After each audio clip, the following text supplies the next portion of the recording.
So guys ഇന്നത്തെ വീഡിയോയിൽ നമ്മൾ ഷെയർ ചെയ്യാൻ പോകുന്നതെന്ന് പറഞ്ഞു കഴിഞ്ഞാൽ സിംഗപ്പൂരിലോട്ടുള്ള സ്റ്റുഡൻറ്റ് വിസിനെ കുറിച്ചിട്ടുള്ള കുറച്ച് കാര്യങ്ങളാണ്. അപ്പോൾ നമുക്കറിയാം ഇപ്പോൾ നമ്മുടെ 10th പ്ലസ് ടുവിൻ്റെയൊക്കെ റിസൾട്ട് വന്നു. അപ്പോൾ നോർമലി പുറത്തോട്ടൊക്കെയുള്ള ആളുകൾ ഒരുപാട് കൺട്രീസിലോട്ട് നമുക്ക് എഡ്യൂക്കേഷൻസും കാര്യങ്ങളൊക്കെ നോക്കുന്നുണ്ട്. അപ്പോൾ നമുക്കറിയാം യുകെൻ്റെയൊക്കെ ഒരു സിറ്റുവേഷൻ എന്താണ്. അപ്പോൾ തീർച്ചയായിട്ടും നിങ്ങൾക്ക് പഠിക്കാനും അതേപോലെ തന്നെ പാർട്ട് ടൈമായിട്ട് വർക്ക് ചെയ്യാനൊക്കെ പറ്റുന്ന തീർച്ചയായിട്ടും നല്ലൊരു കൺട്രി തന്നെയാണ് സിംഗപ്പൂർ എന്ന് പറയുന്നത്. അപ്പോൾ ആ ഒരു കൺട്രീസിലോട്ട് നിങ്ങൾ എസ്പെഷ്യലി നിങ്ങൾ നോക്കുമ്പോൾ ഒരുപാട് കാര്യങ്ങൾ നമ്മളൊരു കൺട്രി ചൂസ് ചെയ്യുമ്പോൾ സ്പെസിഫിക് ആയിട്ട് നോക്കേണ്ടതുണ്ട്. ഒന്നാമത്തത് എഡ്യൂക്കേഷൻസിൻ്റെ ക്വാളിറ്റി നോക്കണം, അതേപോലെ തന്നെ അവിടുത്തെ വർക്ക് എൻവയോൺമെൻറ്റ്, അതേപോലെ തന്നെ എന്തൊക്കെയാണ് നമ്മൾ പഠിച്ചു കഴിഞ്ഞാൽ അതിന് ജോലി സാധ്യതയുണ്ടോ, ഇങ്ങനെയുള്ള കാര്യങ്ങളൊക്കെ നോക്കേണ്ടതുണ്ട്. അപ്പോൾ അങ്ങനത്തെ ആളുകൾക്ക് തീർച്ചയായിട്ടും ചൂസ് ചെയ്യാൻ പറ്റുന്ന ഒരു കൺട്രി തന്നെയാണ് സിംഗപ്പൂർ. അപ്പോൾ സിംഗപ്പൂരിൻ്റെ നമ്മൾ മെയിനായിട്ട് ചൂസ് ചെയ്യാനുള്ള പ്രധാനപ്പെട്ട കാര്യം ഈ പറഞ്ഞ കാര്യങ്ങളൊക്കെയാണ്. പിന്നെ അഫോർഡബിൾ ആയിട്ടുള്ള ട്യൂഷൻ ഫീസിൽ നമുക്ക് അവിടെ പഠിച്ചിറങ്ങാനായിട്ടും പറ്റും. പിന്നെ അതേപോലെ തന്നെ പഠിക്കുന്നതിനോടൊപ്പം തന്നെ നമ്മൾ നോക്കുന്ന പ്രധാനപ്പെട്ട പാർട്ട് ടൈം ജോബ് അതും കൂടെ നമുക്ക് ഇതിൻ്റെ കൂടെ ചെയ്യാനായിട്ട് പറ്റും.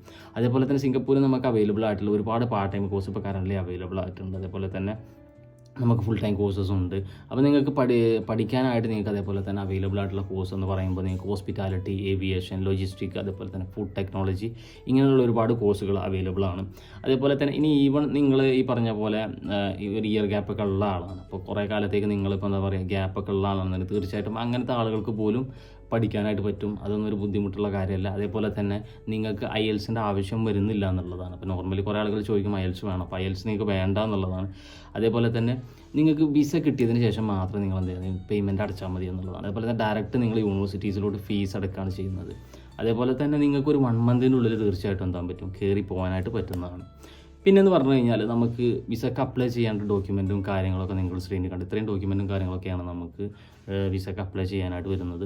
അപ്പോൾ തീർച്ചയായിട്ടും ഇൻട്രസ്റ്റഡ് ആയിട്ടുള്ള ആളുകൾ കോൺടാക്ട് ചെയ്യാം, കാരണം നമ്പർ ഇവിടെ കൊടുക്കുന്നുണ്ട്. അപ്പോൾ ഈ വിസൻ്റെയും അതേപോലെ തന്നെ കോഴ്സസിൻ്റെയും കാര്യങ്ങൾ നിങ്ങൾക്ക് കൂടുതലായിട്ട് അറിയണമെന്നുണ്ടെങ്കിൽ തീർച്ചയായിട്ടും വാട്സാപ്പിൽ നിങ്ങൾ കോൺടാക്ട് ചെയ്ത് കഴിഞ്ഞാൽ അതിൻ്റെ കൂടുതലായിട്ട് ഡീറ്റെയിൽസ് നിങ്ങൾക്ക് നമ്മൾ ഷെയർ ചെയ്യുന്നതായിരിക്കും.